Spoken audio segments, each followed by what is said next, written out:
When the Prince of Wales, later crowned King George IV of England, laid eyes on the twice-widowed commoner Maria Fitzherbert at the opera in 1784, it was love at first sight. British law forbade the prince to marry Maria because she was Catholic. History tells us that George and Maria were wed in secret and that they exchanged miniatures depicting each other's eyes, painted in watercolor on ivory and set into jewels as tokens of their love for one another. Because each miniature represented only a single eye, the anonymity of the lovers was preserved. Thus began the short-lived phenomena of eye miniatures, popular between the years 1790 and 1820 as keepsakes of love and as mementos of love. The original lover's eyes miniature that King George IV commissioned as a token of affection for Maria is not publicly displayed, and its current whereabouts are unknown. Each piece was tiny enough to be worn as a jewelry, hidden in a locket, or tucked into a pocket watch.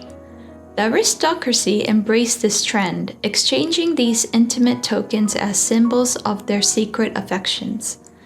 What made these pieces so special was their mystery, showing just enough to be recognized by the recipient while keeping the lover's identity concealed from everyone else.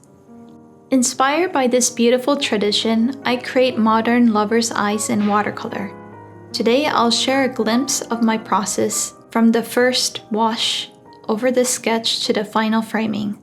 For the complete step-by-step tutorial with all my techniques and tips, you can find my detailed class in the description below. I also have a blog where I explain my process, so you can also check that. But for now, let me show you how I paint my partner's eyes.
My journey with lover's eyes actually began unexpectedly in Japan.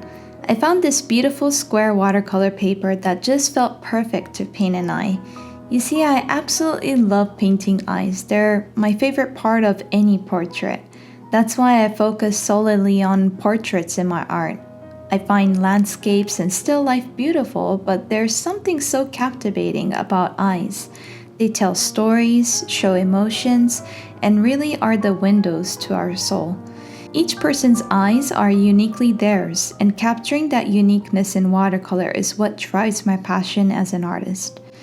Then, while browsing my local library, I discovered this fascinating book from the Skier collection about historical lovers' eyes. These tiny portraits from centuries ago connected with me so deeply, it felt like it was meant to be, finding them just as I was thinking about experimenting with my Japanese square paper that I just got. Then I got home, I started experimenting, first painting my own eye. Then for Valentine's Day, I painted our son's eye as a gift for my partner. He loved them both so much that now they have a special place right by his workspace in his office. That's what makes these paintings so special. They're not just art. They're like carrying pieces of the people we love. Whether it's a historical miniature from the 1700s or a modern watercolor like this one, I believe they capture something deeply personal. If you like to preserve a loved one's gaze forever, you can commission your own lover's eyes painting through my website. I should mention that I'm not sure how long I'll keep these commissions available. Each piece is hand-painted with care. on my Japanese watercolor paper while supplies last, after which I'll continue with other high-quality watercolor paper. Want to learn how to create these meaningful portraits yourself? Check out my class, it'll be in the description below. If you were to ask me when I started painting eyes like this, I think the turning point was at Agnes Cecile's workshop that I attended in Munich, Germany. So I've also created a video about this, so if you'd like to look at the video, I'll have it in the end screen. Thank you for watching, and I hope this inspired you to capture the eyes of those you love. Until next time, keep being inspired, keep creating, and take care. Bye bye.